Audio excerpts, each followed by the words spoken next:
religiosa que tiña que facían na familia del, non sei quen, pero a máquina é moi bonita.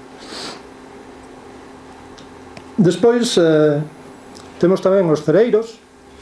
Os cereiros tamén viñeron moita menos. Antes en Betanzos había familias de cereiros, pero agora pois prácticamente na provincia da Coruña pois quedan 3 en Brión e un en Padrón.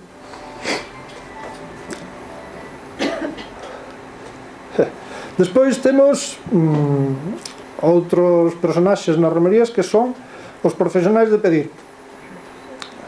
Esta señora tamén morreu, Estes conforman outro estamento. Se as rosquilleiras marcan un primeiro nivel nas romerías, os profesionais de pedir marcan un segundo nivel. Asisten únicamente ás mellores e ademais numerosa concurrencia da comarca. Con respecto a eles hai, porque son sempre e veñen todos os anos e son sempre, hai tamén moita picaresca, pero bueno, non vai ser. En toda a festa de Galicia non pode faltar o fogueteiro. E na romería tampouco.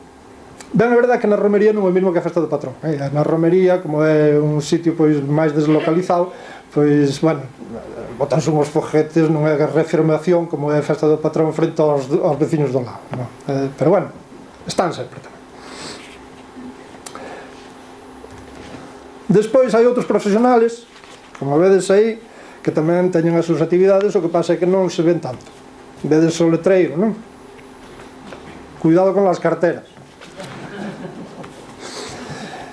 E, bueno, hai outras actividades moito máis inocentes, pero tamén son. El señor cura, non sei se ledes, tiene lotería interparroquial la que toca. É dicir, todo o mundo aproveita un pouco.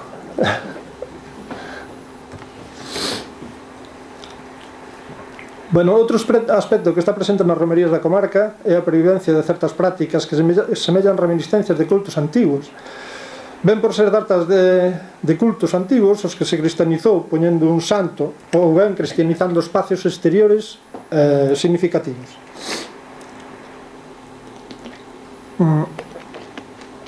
Hai festas cristianas como o Nadal ou San Xoán, as candeas ou a Pascua que teñen relación astrolóxica. As de Nadal tiñan un precedente en festas romanas do solsticio de inverno. A Pascua correspóndese co equinoccio de primavera e tamén se celebraba na antigüedade. As candeas, que é o 2 de febreiro en toda Galicia, considerase o preludio da primavera. Hai o dito pola Candeloria, a mitad do inverno vai fora. A celebración das candeas, segundo Caro Baroja, tiña orixe nas lupercales romanas ou festas purificatorias. Aquí na comarca celebrase unha romería que é os San Brais de Caresma, e onde o crego bendice as candeas e manteñas acendidas durante toda a misa. E logo levanas para a casa. As candeas benditas dis que teñen poder contra os raios e acendíanas antes cando tronaba. O San Xoán, que aínda que non coincide exactamente co solsticio de verán, é evidente que si vai coller tradicións antigos de culto ao sol. San Eloi condena no século VII a práctica de encender fogueiras e cantar cancións diabólicas. Esta relación do sol lume aparece en moitas mitoloxías e distintas culturas. O baile do sol, o uso de ervas, sobre todo as fontes neste día teñen un poder especial coa flor da auga. É curioso, por outro lado, o que lle pasa a San Xoán, que en certa maneira mantense axeno a todos os ritos do seu día e moito máis da súa noite. É dicir, por exemplo aquí San Xoán, está en San Xoán de Sarandós, cando lle abriron a porta xa tiña o ramo colgado. Son ritos que hai de antes.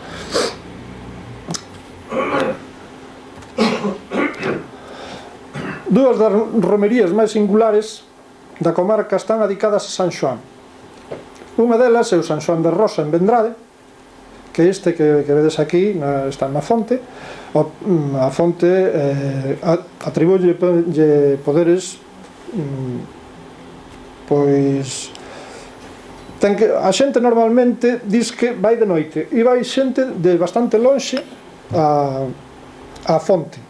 e de día, pois, moitísima xente tamén, non? Pero de noite, cando se chega, pois, xa están os trapos todos colgados, non sei se... Outra romería é o San Xoán de Medela. Bueno, aquí vedes como colgan o pano co que se secan para purificándose. Pois eso, como decía, o San Xoán de Medela tamén, que é no Curuto do Monte, que xa vimos antes, con folclore relativo ás tronadas. A Igrexa loitou contra estas creencias e estas prácticas. Prova disto son os escritos de San Martiño Dumiense, na súa obra de Corredione Rusticorum do século VI. Dicía el: é como algún de vós que renunciaron ao diaño, aos seus anxos e ás súas veneracións e ás obras malas, agora volven á veneración do diaño, pois acender cirios ás pedras e ás árbores e ás fontes e polas prazas, que outra cousa é senón veneración do diaño?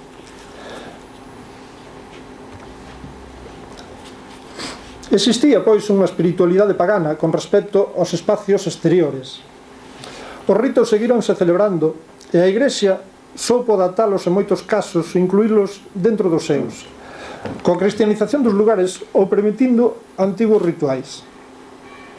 Paganismo e cristianismo viñeron, pois, sempre moi unidos na cultura tradicional da xente, convivindo unha con outra en perfecta armonía. Sin esta orixe, sería difícil explicar a situación de moitas das nosas ermidas, erixidas en lugares despobados, ao pé de fontes sanadoras, nos montes ou na proximidade de pedras singulares. Os elementos naturais que atopamos como importantes nos cultos son a auga, os montes e as pedras.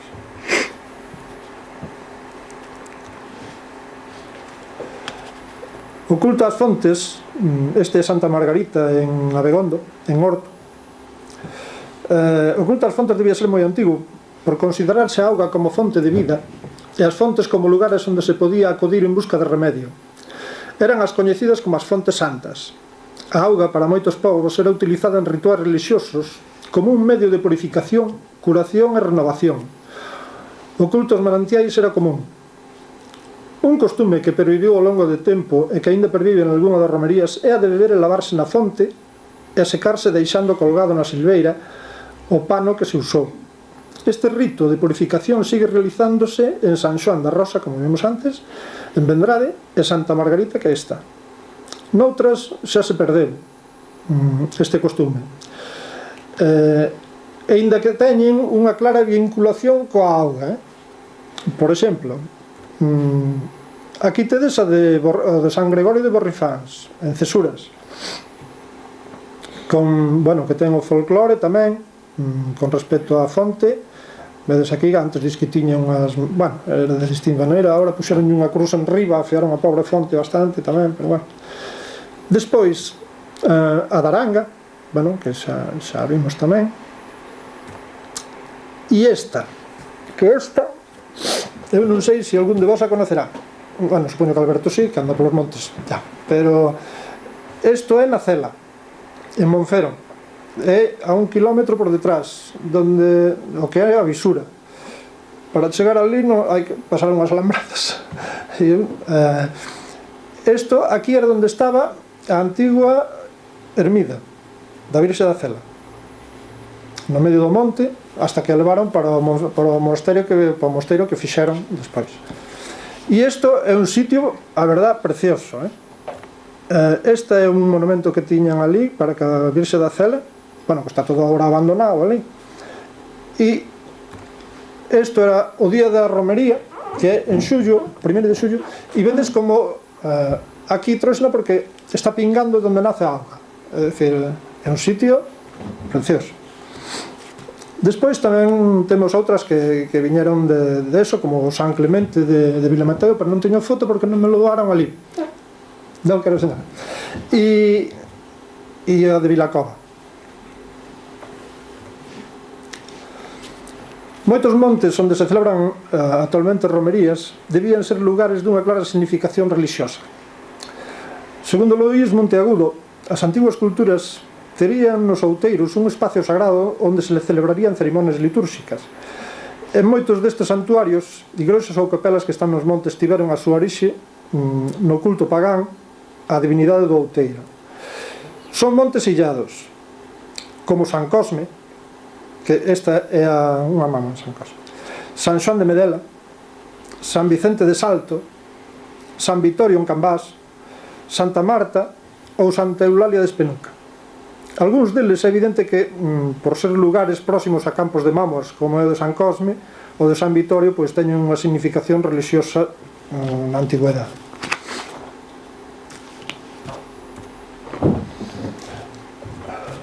A existencia entre os povos indoeuropeos dun culto ás pedras, consideradas como máxicas e sagradas, foi descrita por varios autores. Este feito era moi pronunciado entre os povos celtas. Eran utilizadas as pedras polos celtas irlandeses en actos máxicos ou religiosos para protexer ao povo contra enfermedades. Críase tamén que atravesar unha pedra furada servía como purificación e prevención da mala sorte e enfermedades. Aquí temos o San Benito de Ancén, xa sei que non é na comarca, que é un pouquiño fora, pero a maior parte da xente da nosa comarca hai moitísima xente que vai. Podemos constatar pois o culto ás pedras en dúas que non son propiamente da comarca, unha en Ceis e outra é na capela, as Neves, que tamén teñen ali, supoño que está vinculado tamén a... Bueno, aquí no San Benito é tradición de pasar polo oco dunha pedra, que é a pedra da igrexa. Esta práctica, segundo Alberto, facíase desde tempo inmemorial, non? Para purificar. Bueno, e hai que pasar 3 veces, sempre que se poida. En Espenuca xa falamos da cama de Santa Eulalia, que non creemos que fose certa, pero ali hai outra pena que si hai folclore e ritos de curación. Coñécese como a pena da señora, aínda que esta non está cristianizada. Contrariamente do que se poida pensar, a cristianización destes lugares foi bastante tardía. Salvo o caso de Espenuca, Churío, Santa Marta, San Clemente e Acela, realizouse a partir da Contrarreforma, entre os séculos XVI e XVIII. Na maioría dos casos por iniciativa de particulares, que construían ali unha ermida e xa está, é dicir, ao lado da fonte ou no monte ou... Un factor importante tamén na ubicación dos lugares das romerías é a súa relación con camiños e vías importantes. Moitas delas están ubicadas nos camiños de Santiago, como é o caso de Noso Señor do Camiño, aquí en Betanzos. Así, un dos seus milagres, recollido nun libriño publicado en 1881 por un devoto, nárrase da maneira seguinte: en el mes de junio de 1876, una señora de Asturias pasó por Betanzos con objeto de ir a Santiago a curarse de una grave enfermedad que traía. Se detuvo en Betanzos, se ofreció a la Virgen de los Remedios y sanó sin tener necesidad de ir a Santiago. É dicir, estaba no camiño. O lugar da igrexa está xusto onde se fai a bifurcación dos camiños de Pontedeume e Ferrol, e polo outro lado para Mondoñedo e Vilalba.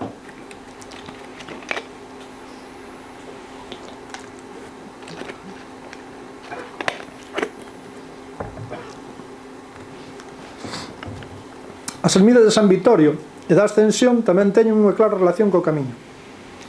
Entre as dúas ermidas está o Cruceiro da Loa, á beira do camiño real de Monfero a Guitiriz. Por aquí pasaban os peregrinos que viñan de Ribadeo, Mondoñedo ou de Vilalba. Isto foi publicado xa por Vales Villamarín no ano 68, onde dou conta dun achado dunha pequena figura de azabache dun apóstolo romeiro. Este tipo de pezas era usada polos antigos peregrinos como colgante. A todo isto hai que engadir que aquí temos a lenda da pisada de Roldán, unha peneda, bueno, que é feita pola erosión, pero que ten unha lenda de Roldán que solía aparecer nos sitios dos camiños. Bueno, pois na multitude de estudios que hai feitos sobre o camiño non aparece este camiño, e habrá que preguntar por qué.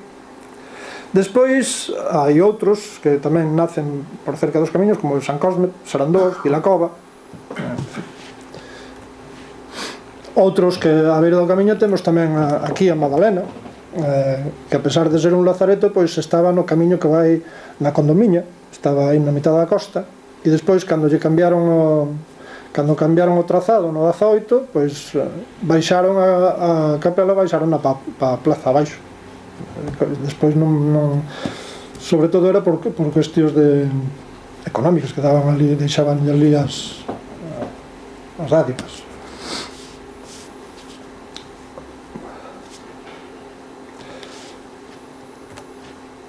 Bueno, polo que respecta á data da celebración das romerías, hai que dicir que veñen marcadas polos calendarios da Igrexa, e tan só a elección no seu momento dunha ou outra advocación leva a época da súa celebración. As primeiras festas fixas cristianas basándonos no calendario astrolóxico, así fixanse as de Nadal, a Pascua, que como sabedes é a que vai marcar todas as festividades móviles, que chega co equinoccio de primavera. Vai ser unha data importante para a confección do calendario porque aquí vense moi seguidas porque fixo para este ano e este ano cae moi baixo, pero se non, pois en marzo estaba libre seguro, e abril pois casi que tanto, porque despois, claro, a semana anterior á Pascua xa é Semana Santa, e os 40 días anteriores está prohibido ningunha celebración, entonces claro, aí xa non deixan facer ninguna romería nin nada. A romería arranca o domingo de Pascua. O domingo de Pascua, pois, co Fray Pedro, co San Gregorio, e a partir de aí todas seguidas.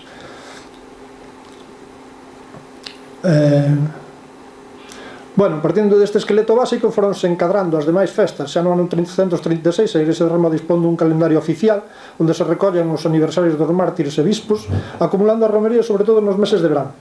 Na nosa comarca a romería situáranse a partir da primavera e principalmente nos meses de verán.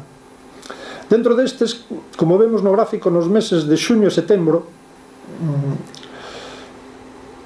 que este último é un mes romeiro por excelencia, é un mes da abundancia das colleitas. Nos meses de inverno, cousa lóxica, disminúe a actividade.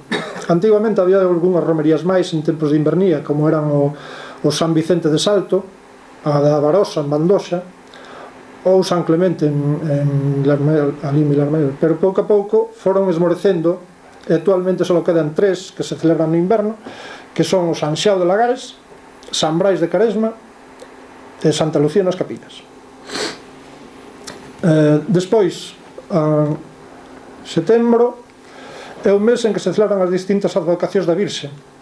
Sobre todo, o día 8 conmemoran a Natividade.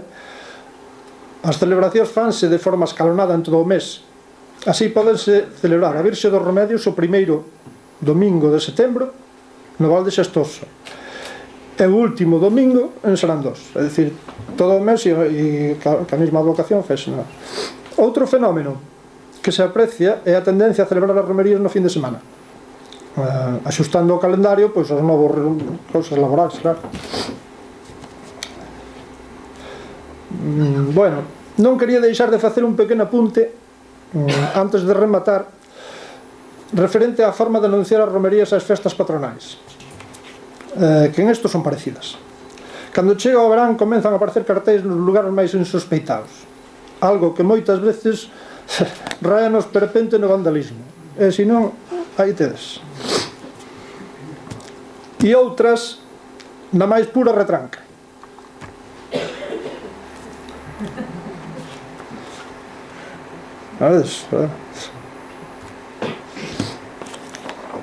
Bueno, e por hoxe xa vale de romerías. Como decía a copla da cega esta que levaba o violín cando marchaba da romería de Sarandós aló polos anos 20 do século pasado, pois quédense con Dios, adiós, sinto dar a despedida, que para dentro dun ano vos vexa na romería. E nada máis. Gracias.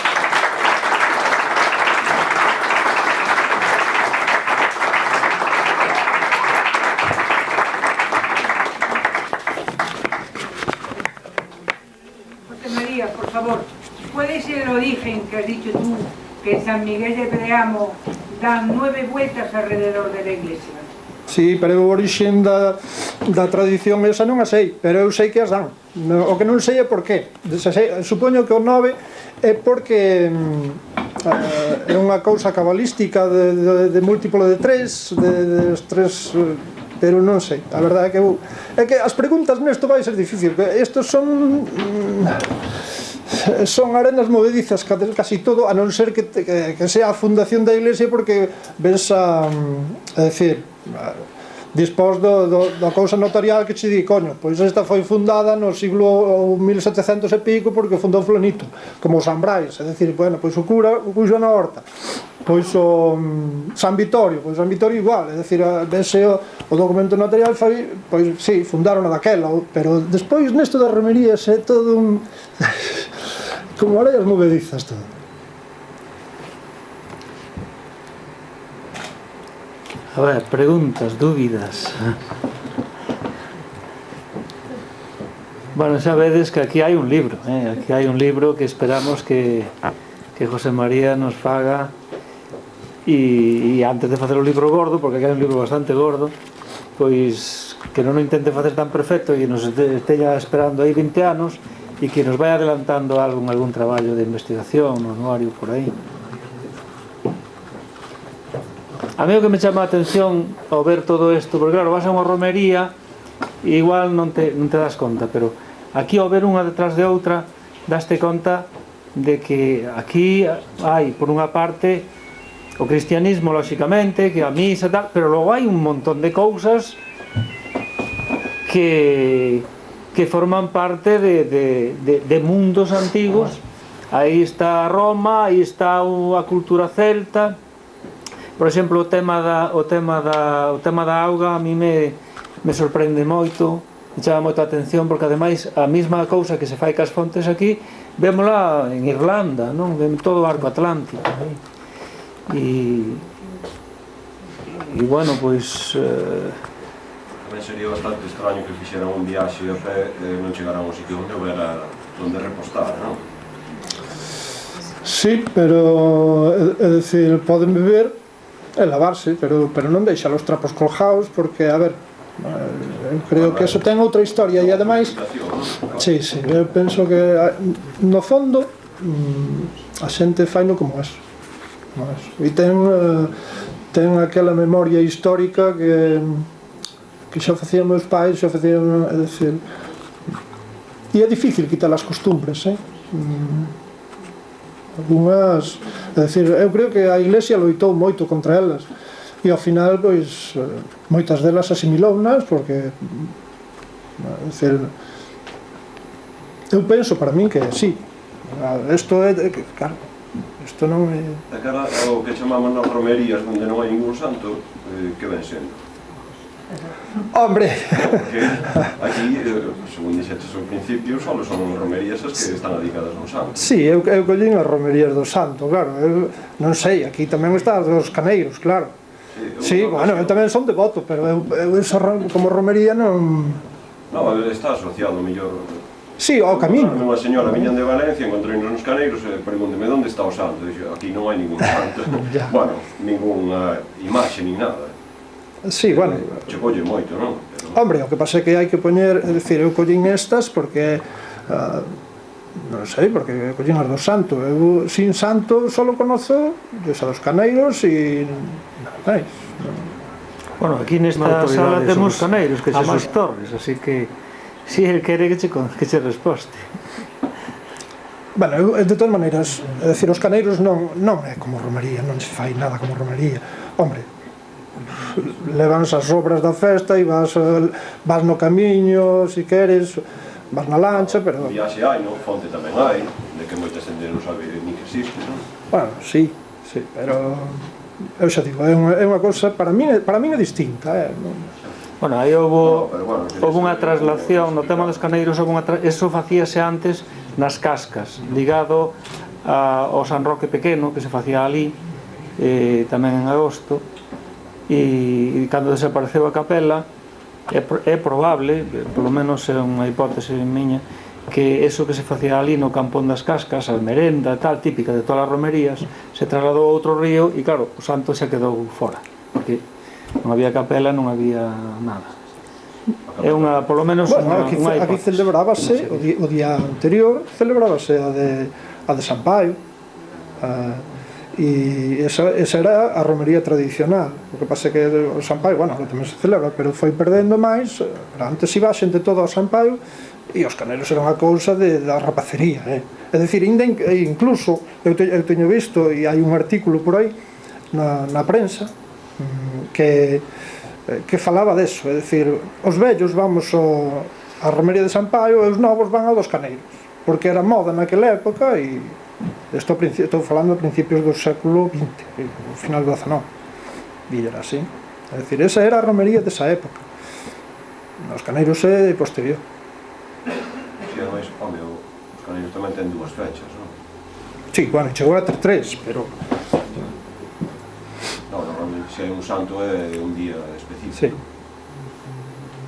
Hai tamén unha certa moda no 18, 19, un pouco de volver ao mundo clásico co neoclásico e que de alguma maneira, e as merendas campestres estaban de moda. De feito, ainda Manet fixo o famoso cuadro La merienda campestre, algo así, ¿no? Se titulou. Quero dicer que pode haber certos componentes culturais que nos veñen de fora, como nos viñan modas, como nos veu Globo, como nos veu Art Nouveau e moitas outras cousas, que tamén formen un pouco parte de eso que é o fenómeno dos caneiros, e que xunto a perdida romería que había no río Mendo, nas cascas, todo se foi xuntando, e logo, desde 1880 que empezamos a velo, depois xa se fai forte no século XX e segue ata nós, e agora xa sabedes que todo eso ten un componente de botellón que forma parte dos nosos tempos.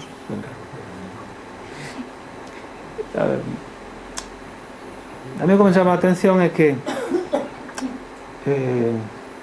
os lugares permanecen, cambian as advocacións, pero é dicir que no mesmo sitio que hoxe se fai o culto de San Paio de Vilacova, hai 3000 anos adoraría ao Deus X, e é probable que se lle pida o mismo a San Paio que se lle pedía ao outro. Penso que aí a Igrexa se adaptou porque non tivo máis remedio, e isto penso que curiosamente o cerne do que é Galicia, e que son os galegos, quizás tanto ou máis que a lingua, porque a lingua non deixa de ser unha lingua do Imperio Romano, non?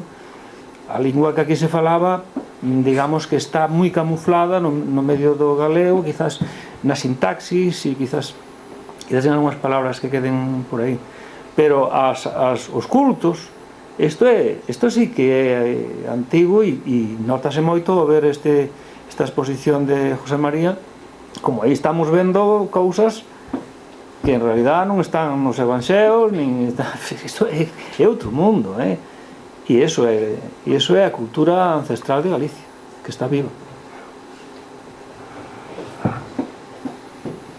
Unha cousa, comentase que veciños de aquí van a Breamo ou a Ceis. Sí. Desde aquí, cales son as que teñen máis radio de acción, de influencia, digamos? A radio de acción serán dos, Bandoxa, os Remedios, de aquí, e así eu creo que esas tres son as máis grandes, porque ademais son as que se celebran con, vamos, que aí, por exemplo, Bandoxa, aquelo parece un campamento entre os coches, os telderetes para comer, que aquí ali péjanse polo metro cuadrado, que non é broma. E entonces levan pandillas. Eu hasta me acordo dunha cousa que vin, que non lle saquei a foto porque non tiña nadie ali, porque estaban todos por ali esparecidos, pero un tráiler, meteron o tráiler e todos ali cunha mesa grandísima. Bueno, ali hai moitísima xente, e Sarandós tamén. Despois, Vilacova, é que as romerías teñen tamén os seus clientes, é dicir, en Vilacova veñen xentes de Carballo e de... non sei por que razóns a veces que se te escapan, eu polo menos non. E despois o que notei tamén, as romerías na parte de arriba o que Cesuras e Monfero e por aí, esas son de comida, é dicir, van comer despois, sí. Si, eu creo que esas tres son as máis grandes.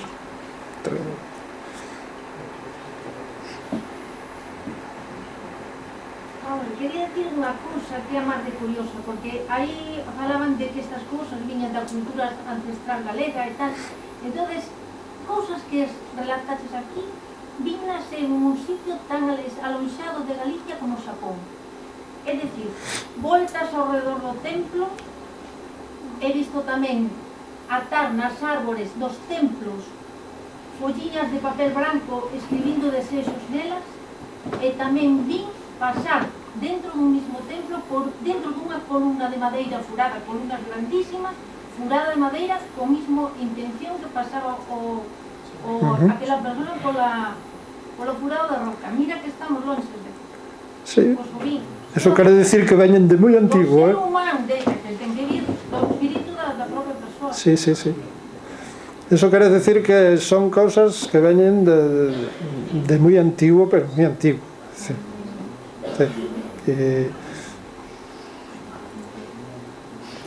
Bueno, sobre eso, se me ocurre agora, que para que vexades que a cultura nosa é moi bella, moito máis do que pensamos, que habrá que irse a idade do bronce ou máis atrás. Hai, por exemplo, un elemento como é o espello, que se sigue ese mismo elemento desde China hasta Occidente, hasta Inglaterra, digamos. O mismo tipo de espello, non? O espello é unha metáfora do sol. Falaba de Xapón, en Xapón o culto ao sol está moi vivo. E os carros solares sabemos que viñan a Occidente, o sea, a Galicia, desde moito antes do cristianismo. Así que o que eu penso que hai no fondo é un culto solar que está aí moi potente, e logo ao lado do culto solar un culto aos fenómenos da natureza. Eso debe ser pura prehistoria e o que está no cerne da cultura, digamos, euroasiática. Sí, e a auga, é dicir, eu non me lo deo, ti ves a cela, vas ali, e a verdade é que é un sitio alucinante, e caen as gotas de, isto en julio, caen as gotas, unha cousa, por eso estaba ali a capela, polos elementos naturales. Pero que saibades que como deixemos que se queimen os bosques, que como se destruya o medio natural, imos nós con el, e vais as tradicións e vais todo parte sempre do medio natural, da climatoloxía. Se cambia o clima, pois tamén cambia todo. No fondo estamos esclavizados de alguma maneira o medio no que vivimos. E os deuses, por exemplo, de Grecia son deuses de bosques, que agora Grecia non ten. Hai miles de anos que xa non ten bosques porque a agricultura, as cabras e demais, pois o eliminaron, e gracias a eso, ou por desgracia, en relación con eso, pois a capa de terra que había ali, pois baixou toda, e agora pois Grecia é un mundo moito máis inhóspito. Por eso que o que fagamos cos montes, cas leiras, cas cidades, con todo eso, ten que ver con todo, e a natureza non perdoa, e cando a natureza cambie, adiós. Aquí estamos aínda nun mundo antigo, un mundo prehistórico, está vivo aínda, e Galicia sigue sendo un paraíso nese sentido, pero temos que darnos conta de que hai que cuidalo. Eso tamén quizás sexa polo menos para min, unha das conclusións que sacamos aquí. E todos eses deuses, meigas, trasgos, todo eso forma parte da vida, non do bosque, e dá igual como lles chames, van cambiando co tempo, e por moito que se oficialice unha religión, está aí forte, están aí todos fortes, non? E se sigue. Acórdame que foi unha vez a San Andrés de Teixido e había ali na fonte prohibida agua no potable, non sei que, claramente o cura quería que a xente non fora a fonte, que fora, pero claro, que non se dá conta que se a xente non vai á fonte, San Andrés de Teixido perde sentido. A xente vai á fonte desde hai miles de anos, e cando se limpa e cos trapos, o que está facendo é quitar todo o mal que se ten, deixan os trapos a secar ao sol, e cando secan os trapos, porque é pura maxia de contacto, cando secan os trapos, ti curaches, o teu mal desapareceu. E esa maxia está, pois, e outra cousa curiosa que tamén temos que ver, que a veces pensamos Galicia, os galegos, e aquí, no, Galicia, os galegos, e boa parte de Europa polo menos, o sea, fan isto, cuidado, formamos parte de unha cultura moito máis amplia, unha cultura, vamos, e ten sentido por eso que o Camiño de Santiago e Galicia e Santiago de Compostela e todo eso sean o que explica Europa culturalmente. Se lle quitas eso a Europa, pois son un feixe de cousas por aí, non. Isto artella, e o que artella é isto, son as crenzas antigas, son os mitos, é a literatura, é todas estas cousas, non? E estas cousas non son matemáticas, non son 2 e 2 son 4, é outra... Son cousas antigas que explican o mundo, non o explican como explicamos nós hoxe, pero se o borramos da nosa memoria, pois quedamos como nun planeta desconocido, sin saber que facemos. Esa é a cuestión.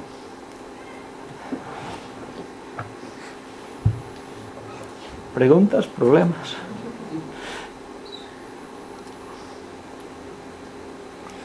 Sí. Pero o que vos dixen ao principio non era coña, se tedes así fotos antiguas e eso,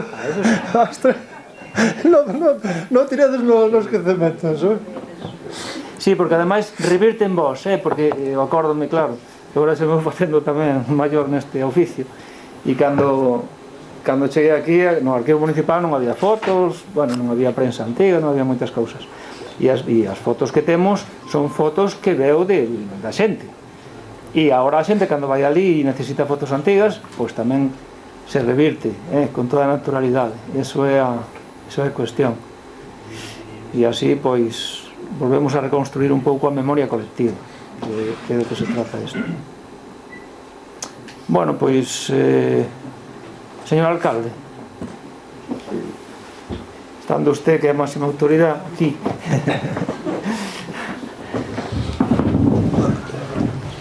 non vos esquezades que o 12 de abril Antolín Sánchez Presedo vai a darnos unha solución definitiva sobre o problema de Europa, Venres 12.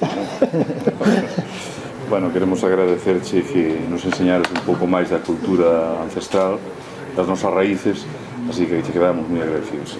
En recordo desto, che vamos a entregar un símbolo de campo e que ven con esto.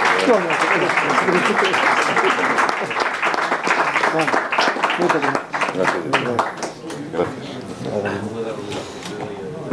Bueno, graciñas a todos, e o Venres 12 pois nos volvemos a ver.